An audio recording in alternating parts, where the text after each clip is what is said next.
Tuan-tuan, hadis palsu ini, kita masuk tajuk lah. Hadis palsu ini adalah hadis dusta yang disandarkan kepada Nabi. Allah Subhanahu wa ta'ala muliakan agama ini apabila Allah Ta'ala mengekalkan keaslian agama. Macam mana agama itu nak dikekalkan? Allah Subhanahu wa ta'ala sebut dalam Al-Quran, inna nahnu nazzalna dhikra wa inna lahu lahafizun. Sesungguhnya kami menurunkan zikir, kami menurunkan Al-Quran, kami menurunkan ajaran agama, dan kami yang akan pelihara. Kata Syekh Jamaluddin Al-Qasimi dalam kitab dia Qawaidut Tahdith, dia kata ayat ini walaupun secara langsung menunjukkan bahawasanya Allah memelihara Al-Quran daripada sebarang penyelewengan, ia juga bermaksud Allah Subhanahu wa ta'ala akan pelihara hadis dengan ayat yang sama. Kenapa Allah Ta'ala sebut inna nazzalna nahnu nazzalna dhikra. Allah Ta'ala sebut zikr. Dalam ayat yang lain Allah Ta'ala sebut wa anzalna ilaika dhikr litubayyina linnas ma nuzzila ilaihim. Kami turunkan kepada kamu Al-Quran Muhammad, kami turunkan kepada kamu Al-Quran litubayyina linnas, supaya kamu menjelaskan kepada manusia ma nuzzila ilaihim, apa yang diturunkan kepada mereka. Makna tugas Nabi tabyin, tugas Nabi menjelaskan Al-Quran kepada manusia. Maka bila kita katakan tugas Nabi menjelaskan Al-Quran, macam mana kita nak tahu penjelasan Nabi terhadap Al-Quran yang telah dipelihara? Melalui As-Sunnah. Sebab itu kata Imam Syafi'i dalam kitab dia Ar-Risalah, kita diwajibkan untuk mengikut Nabi. Maka orang yang hidup di zaman Nabi tak ada masalah, dia tengok Nabi depan mata, dia boleh ikut, dia boleh dengar, dia boleh tengok Nabi buat apa. Orang yang berada, orang yang hidup selepas daripada Nabi wafat, maka tidak ada jalan lain daripada dia untuk dia melainkan dia kena cek hadis-hadis Nabi sallallahu alaihi wasallam. Sebab itu Nabi sebut dalam satu hadis Bukhari, Nabi kata ballighu anni walau ayah, sampaikan daripada aku walaupun satu ayat. Dan dalam hadis lain Nabi sebut liyuballighu asyahid al-ghaib, orang yang dengar, yang hadir mendengar ucapan aku, sampaikan kepada yang tidak dengar. Maknanya tugas nak menyampaikan hadis Nabi ni tugas besar. Bila nak sampaikan hadis Nabi di zaman sahabat tak jadi masalah, kerana sahabat tidak ada yang berdusta. Kata Anas bin Malik, wallahi ma kunna nakdzib wa ma nadri mal kadzib. Demi Allah kami tak pernah bohong dan kami tak tahu bohong tu apa.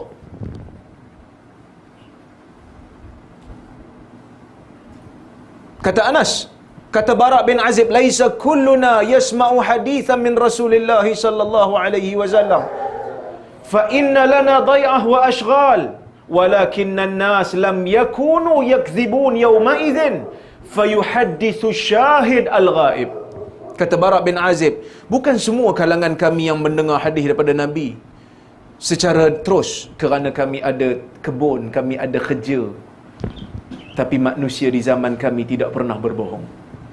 Yang mendengar daripada Nabi, dia akan sampaikan kepada yang tak dengar.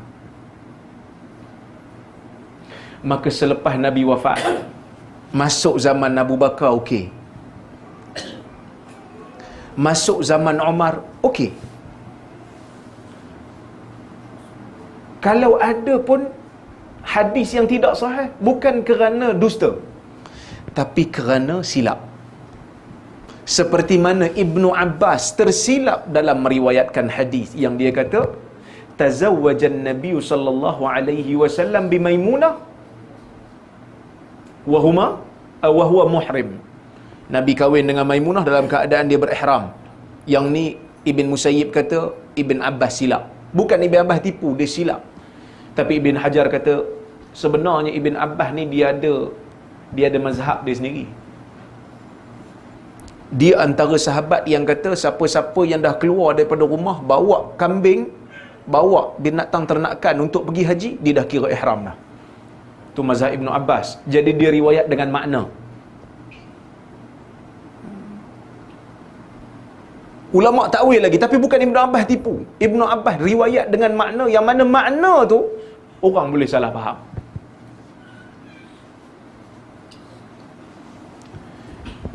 Bila masuk zaman Osman, maka Osman dia bunuh. Bila dia bunuh, maka berlaku fitnah. Sebab itu kata Ibn Sirin dalam muqaddimah Imam Muslim, dia bawa hadis riwayat ni, dia kata lam yakunin nas yas'aluna 'anil isnad hatta idza waqa'atil fitnah faqalu sammu lana rijalakum fayunzar in kana min ahli sunnah fayuqbal wa in kana min ahli bid'ah fayurad. Manusia di zaman sebelum ni tak tanya pasal sanad. Tanya sebenarnya, bukan tak tanya. Sebab Abu Bakar, masa dia zaman pemerintahan Abu Bakar pun, masa dia tanya, nenek datang jumpa dia, dia kata cucu saya meninggal. Cucu saya meninggal, berapa bahagian saya? Pusaka berapa saya dapat? Abu Bakar kata lam ajid laki fi kitabillah wala fi sunnati Rasulillah. Aku tak nampak bahagian kamu dalam Quran dan aku tak pernah dengar daripada sunnah. Sehingga seorang sahabat bangkit kan, Mughirah ibn Syu'bah, dia bangkit, dia kata 1/6 Nabi bagi. Abu Bakar kata ada saksi. Abu Bakar pun minta tasabut, itu maknanya tabayyun, nak sahkan riwayat ni betul ke tak. Zaman Abu Bakar dah mula dah. Umar pun dia minta saksi kan, Abu Musa dengan Abu Sa'id sebagai saksi istizan. Siapa minta datang rumah orang 3 kali ketuk, bagi salam, tak bagi izin, balik. Tapi bila berlaku pembunuhan Osman, orang makin serius. Orang makin serius. Kerana masa tu berlaku permusuhan. Berlaku tak puas hati.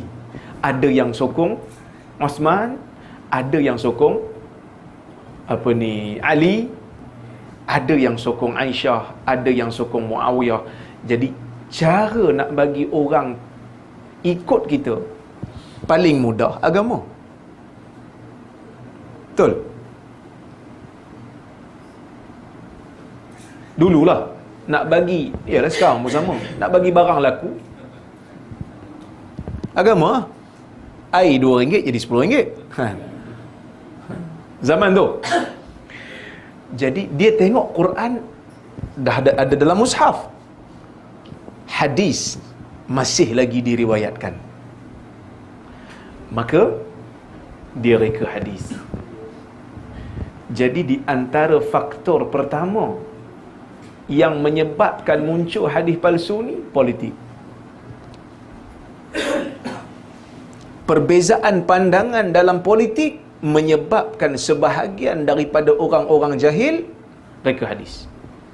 Siapa dia? Antaranya Syiah. Dia reka hadis, dia kata malam yaqul inna aliyan khairul bashar faqad kafar. Hadis palsu. Sesiapa yang tak kata Ali itu sebaik-baik manusia, maka dia kafir.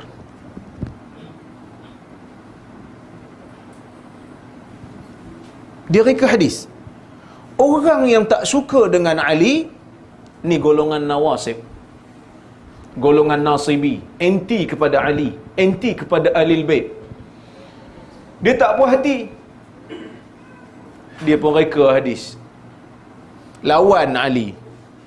Jadi begitu yang berlaku ni. Mula-mula. Lepas tu orang tengok, boleh jalan rupanya. Reka hadis ni boleh jalan juga. Boleh ada kesan lah pada dia kan. Maka muncul satu lagi golongan ta'assub mazhab. Hanafi dengan Hanafinya, Syafi'i dengan Syafi'inya, Hambali dengan Hambalinya, Maliki dengan Malikinya. Ni ta'assub mazhab. Saya ceramah di Kelantan, betulkah kita mazhab Syafi'i? Ramai orang datang. Masjid besar penuh. Kat 800 orang ada kot. Nak dengar betul ke kita mazhab Syafi'i? Ada 2-3 orang yang nampak macam mazhab Syafi'i sangat kan. Bila kita bagi tu tak berapa Syafi'i sangat pun. Kan? Satu-satu kita bagi dia nampak okey sikitlah, longgar sikit. Sepatutnya mazhab, keluasan mazhab ni kita kena sedar yang kita buat. Kita kena sedar yang mana kata jangan pakai mazhab lain. Kita kena sedar kita pun buat. Orang Melayu yang keras sangat ni, saya Syafi'i tak boleh. Selain daripada Syafi'i tidak boleh diamalkan di Malaysia. Suka main lagi. Samsing je kan. Dia buat tak apa. Orang lain tak boleh. Dia je boleh buat. Itu bahaya. Jadi benda ni boleh menyebabkan benih-benih ta'assub tu muncul. Sampai ada hadis apa? Sayakunu fi ummati rajulun yuqalu lahu Abu Hanifah fa huwa siraju ummati. Wa sayakunu fi ummati rajulun yuqalu lahu Muhammad ibn Idris fa huwa adarru ala ummati min iblis. Akan muncul dalam kalangan umat aku ni seorang lelaki nama dia Abu Hanifah. Dia pelita untuk umat aku. Dan akan muncul satu golongan, satu orang dalam umat aku ni nama dia Muhammad ibn Idris. Maka dia lebih mudarat ke atas umat aku, lebih mudarat daripada iblis. Siapa Muhammad bin Idris? Asy-Syafi'i. Maka yang reka ni adalah golongan yang ta'assub dengan mazhab Hanafi. Tuan-tuan, ta'assub mazhab ni tak ada yang menguntungkan. Tak ada yang menguntungkan. Imam-imam mazhab pun tak pernah suruh.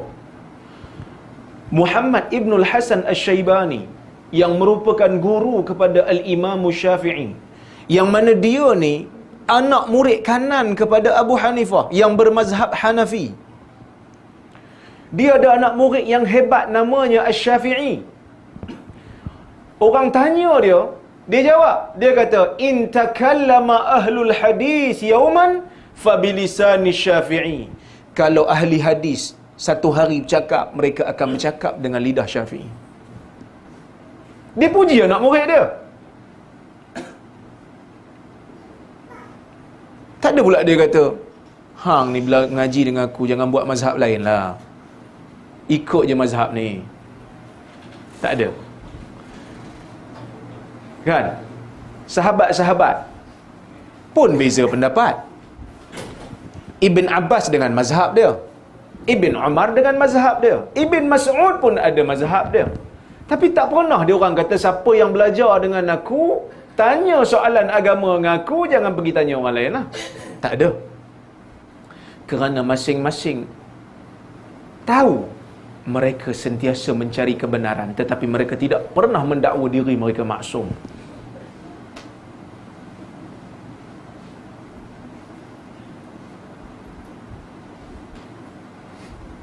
Jadi ta'assub mazhab antara faktor yang kedua lah.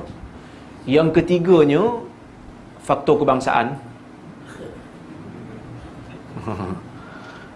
Ta'assub kepada bangsa.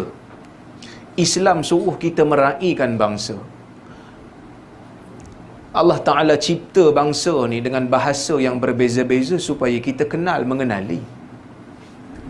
Tapi ada orang yang dia tengok satu bangsa, dia benci. Kerana dia kata, bangsa akulah yang paling baik. Ini Islam tak pernah ajar. Dulu Islam dia berpusat di Semenanjung Arab. Jadi bila Islam tersebar luas, Parsi masuk, kawasan-kawasan Khurasan masuk, Turki masuk, kan? Jadi ramai orang yang bukan Arab ni masuk Islam. Yang Negro pun Habsyah masuk Islam. Orang-orang Arab tak puas hati dengan Negro. Dia pun reka hadis cela golongan Negro. Az-Zinji, iza ja'a sariqa wa iza syabi'a zana. Nabi kata Negro ni Kalau dia kalau dia lapar, dia mencuri. Kalau dia kenyang, dia berzina. Seolah-olah macam tak ada kebaikan langsung pada negro ni. Kita kata, Nabi puji Bilal. Kan Nabi puji Bilal, Bilal negro. Tiba-tiba satu hadis, kononnya Nabi sebut, negro ni tak ada kebaikan langsung. Jadi negro pun tak puas hati ke? Negro dengar hadis ni tak puas hati lah. Mana boleh dia kata. Kita kena lawan. Lawan kebatilan dengan benda yang batil. Tak boleh. Kita nak lawan kebatilan dengan benda yang betul. Lawan batil dengan batil tak boleh. Orang maki kita, kita maki orang tu boleh? Tak boleh.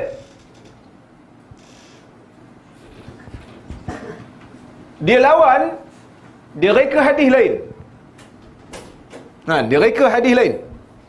Dia kata, bait fihil aswad lam yadkhulhul faqr. Rumah yang ada orang hitam, kefakiran tak masuk rumah tu. Kemiskinan tak masuk. Hampa reka sangat kononnya aku kuat berzina kalau kenyang.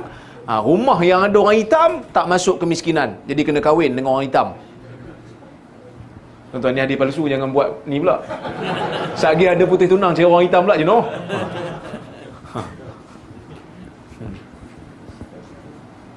Ni taksub kepada bangsa. Orang Parsi tak puas hati dengan orang Arab. Dia buat hadis, dia kata innallaha lamma radi anzala al-Qur'ana bil farisiyah wa lamma ghadib anzala al-Qur'ana bil wa lamma radi anzala al-Qur'ana bil farisiyah. Allah ni masa kalau dia marah, dia turun Quran dalam bahasa Arab. Kalau dia suka, dia turun Quran dalam bahasa Parsi. Orang Parsi reka. Tuan-tuan bagi ke depan sikit. Bagi depan sikit, bagi laluan pada orang.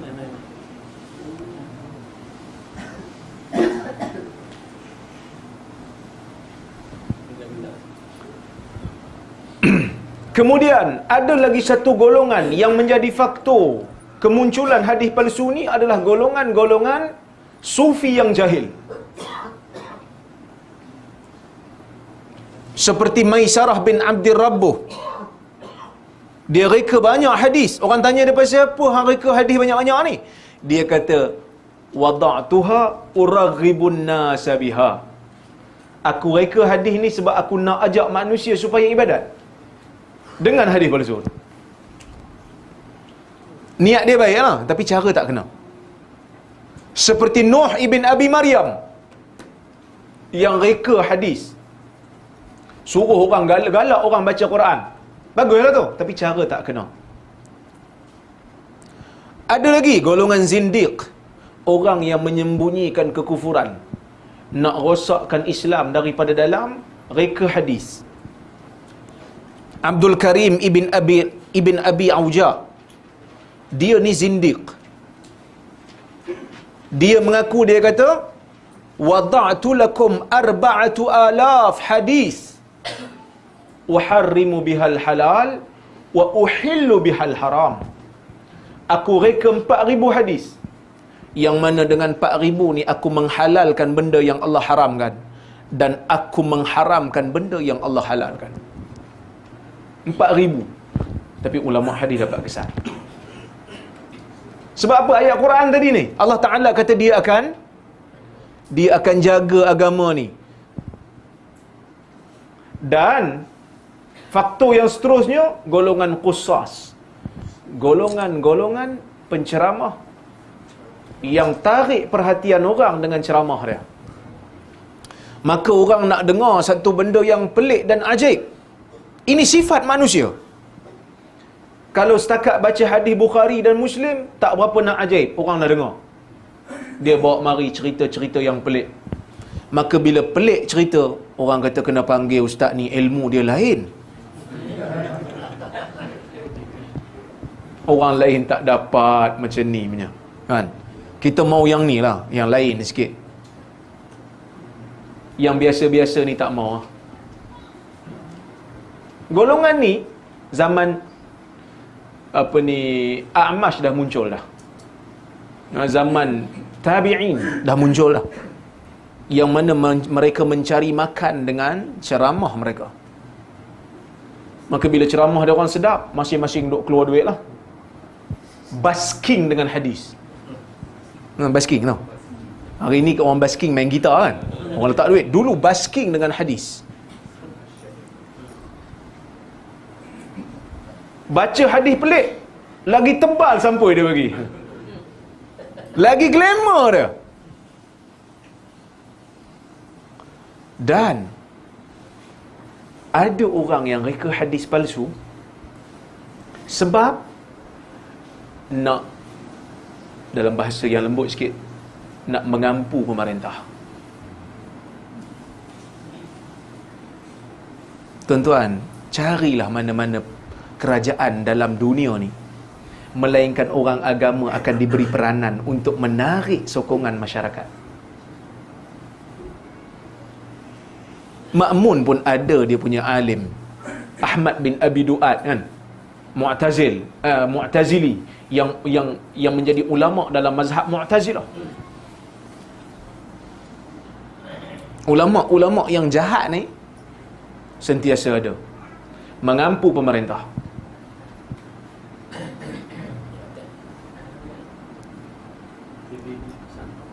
Riyas ibn Ibrahim antaranya. Tuan-tuan baca kitab-kitab hadis, ada seorang alim nama dia Riyas ibn Ibrahim. Khalifah di zaman dia main burung pati. Dia masuk, dia tengok khalifah tengah main burung pati, terus dia reka hadis. Dia baca hadis yang sahih dulu.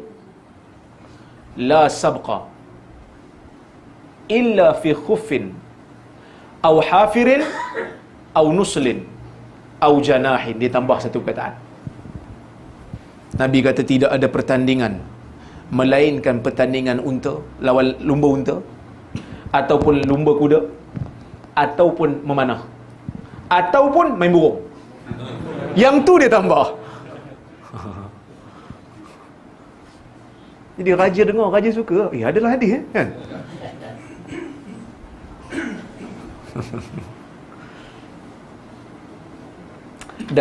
Dan faktor hadis palsu juga adalah disebabkan zaman dulu ada orang yang nak, dia bukan nak duit, dia nak glamour. Kalau Qusas tadi dia nak kepentingan duit dia tu, orang panggil dia ceramah. Yang ni dia nak glamour. Nak glamour macam mana? Nak glamour supaya semua penuntut hadis datang kat dia, dia akan baca hadis. Jadi dia jadi masyhur lah, jadi tok syekh besar. Tapi dia bukan tok syekh besar pun. Maka dia bawa cerita pelik. Jadi orang kata, mana kau dapat ni? Daripada tok syekh tu. Pergilah ambil hadis kat dia. Jadi dia pun bagi sanad. Sanad bohong. Ada juga orang yang zaman dulu, tuan-tuan, zaman dulu munaqasyah, munazarah, perbezaan pendapat ni kadang-kadang dia orang akan bagi pentas untuk dia orang berbahas, lawan, yang ni keluar dalil, yang tu keluar dalil. Dia ni dah tak ada hujah dah. Dah kalah dah, dia sudut hujah memang kalah. Tapi nak kata dia betul ke, tang-tang tu dia reka hadis. Nabi kata sekian, sokong pandangan aku. Kerana takabur. Kerana takabur. Ini faktor-faktor kemunculan hadis palsu. Tuan-tuan, Nabi tahu benda ni akan muncul. Sebab tu Nabi sebut dalam hadis mutawatir yang diriwayatkan oleh lebih 70 orang sahabat. 70 lebih sahabat dengar hadis ni.